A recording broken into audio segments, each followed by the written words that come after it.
neraca perdagangan Indonesia Juli 2024 mengalami surplus 470 juta dolar Amerika Serikat. Ini adalah surplus 51 bulan beruntun sejak Mei 2020.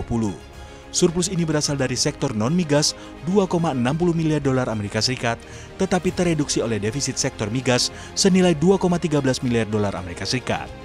PLT Kepala BPS Amalia Adininggar Widya Santi mengungkapkan, surplus pada Juli ini turun 1,92% secara bulanan. Dengan demikian, surplus Juli lebih rendah daripada bulan sebelumnya, dan jika dilihat secara tahunan, surplus ini juga lebih rendah. Secara tahunan, kenaikan impor tercatat lebih tinggi dari ekspor. BPS mencatat impor pada Juli 2024 mengalami peningkatan 11,07%, sementara ekspor hanya 6,46%.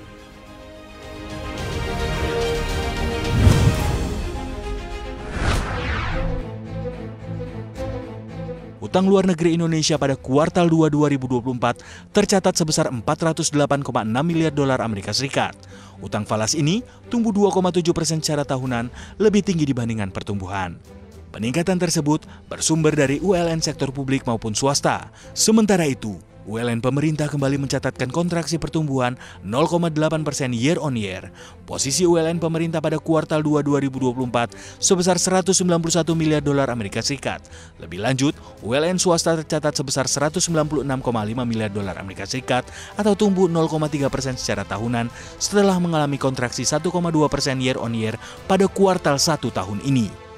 Terkait ULN ini, pemerintah berkomitmen tetap menjaga kredibilitas dengan memenuhi kewajiban pembayaran pokok dan bunga utang secara tepat waktu, serta mengelola ULN secara prudent, terukur, oportunistik, dan fleksibel untuk mendapatkan pembiayaan yang paling efisien dan optimal.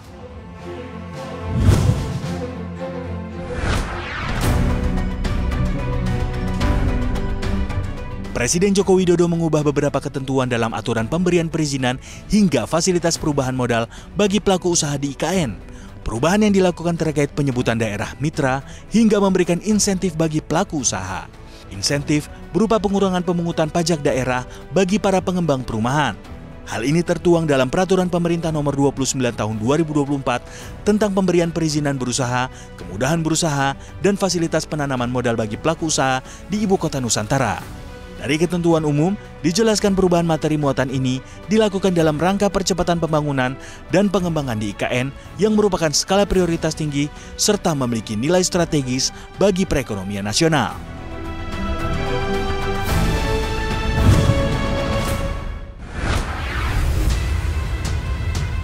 Lembaga pemeringkatan kredit asal Amerika Serikat, Fitch Ratings, menurunkan peringkat utang Ukraina menjadi Restricted Default atau RD. Penurunan peningkatan tersebut akibat Ukraina tidak bisa membayar utang jatuh tempo sebesar 750 juta dolar Amerika Serikat atau sekitar 11,7 triliun rupiah. Ketentuan tersebut menyusul berakhirnya masa tenggang 10 hari pembayaran kupon Eurobond 2026 yang jatuh tempo pada 1 Agustus 2024. Selain itu, Parlemen Ukraina juga telah menyetujui aturan terkait penangguhan pembayaran utang luar negeri pada 18 Juli lalu. Peningkatan RD Fitch mengindikasikan bahwa negara telah mengalami gagal bayar utang atau peruntukan utang bermasalah pada obligasi, pinjaman, atau kewajiban keuangan material lainnya. Sebelumnya, lembaga pemeringkatan S&P Global menurunkan peringkat kredit Ukraina menjadi gagal bayar selektif setelah negara yang dilanda perang itu gagal membayar obligasi internasional.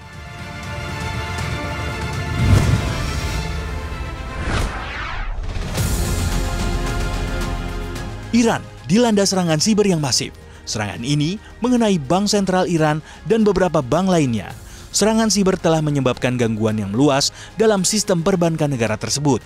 Dalam serangan ini, data-data nasabah disebutkan juga telah ikut dicuri oleh peretas siber.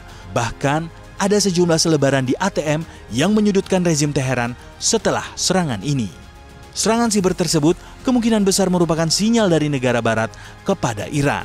Para kekuatan barat yang selalu bersitegang dengan Iran dan mendukung Israel diprediksi menyampaikan pesan yang menunjukkan bagaimana Iran dapat dirugikan. Desember lalu, sebuah serangan siber melanda sejumlah stasiun pengisian bahan bakar di Iran. Serangan itu dikaitkan dengan Israel dan Amerika Serikat. Sementara itu, hubungan antara Iran dan Israel terus memanas setelah pada akhir bulan lalu, pemimpin Hamas Ismail Haniyeh dibunuh di Teheran. Rezim Iran menuding Israel merupakan biang keladi dalam hal ini dan berjanji akan ada pembalasan serius terhadap negeri Zionis itu.